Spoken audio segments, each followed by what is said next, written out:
எதிர் கேட்டிருக்காரு இங்க நடுவர்கள். குடும்ப சூழலே என்ற அணி சார்பாக வாரிட வந்துள்ளேன். எதிர்த்த அம்மா ஒரு சிங்கத்தை பத்தி பார்க்கலாம். இந்த சிங்கம் பாட போது பாருங்க. பொதுவாக என் மனசு தங்கம், ஒரு போட்டியிலே வந்துவிட்டா சிங்கம், உண்மையே சொல்லுவேன், நல்லதே செய்வேன், எதுக்கு ஆடுவோம் பாடுவோம் கொண்டாடுவோம் ஆனந்தம் காணுவோம் என்னாலுமே. இப்ப தலைப்பு வர என்ன கேளுங்க.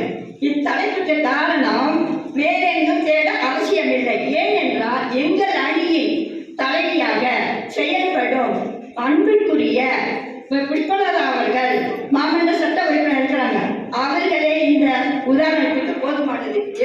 எப்படி என்றால், நாட்டில் நடைபெறுகின்ற சமத்துவத்தின் அடிப்படையில் அனைவரும் குடும்ப நல சம அளவில் மதிக்கப்பட வேண்டும், நடத்தப்பட வேண்டும் என்ற கட்டாயத்தின் கொள்கையின்படி அவர்கள் அரசியலில் முழுமையாக ஈடுபட்டுக் கொண்டு தன் குடும்ப சூழலின் காரணமாகவும் இந்த குடும்ப சூழலில் ஈடுபட்டார், அரசியல் ஈடுபட்டார்கள்.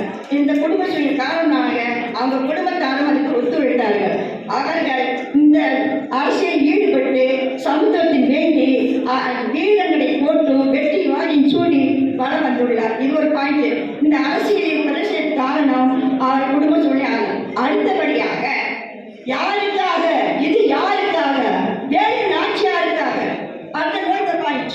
அடுத்தபடியாக ஆங்கிலேயரை எதிர்த்து போரிட்ட சிவகங்கை சீமை ஆண்ட வேறு நாச்சியாரை பற்றி சிறு குறிப்புகள் சொல்ல கேட்கிறேன். அரசு உரிமைக்கு ஆண் வாரிசு தான் அரசர்கள் அரசால எதிர்பார்ப்பார்கள். இது வேறு நாச்சியாரின் பெற்றோர்கள் செல்லமுத்து தேவர், தாயார் வாயில நுழையாது சந்தந்தி முத்தாத்தாள் என்பவர். இவர்களுக்கு ஒரு பெண் குழந்தை பிறந்தது. அந்த பெண் குழந்தைக்கு பெயரிட்டார்கள் வேறு நாச்சியார் என்று. அக்குழந்தைக்கு என ஏற்கனவே நான் சொல்லிட்டு என்ன சொல்லுங்க, ஆண் வாரிசு இருந்தால்தான் அந்த நாட்டை ஆள முடியும்.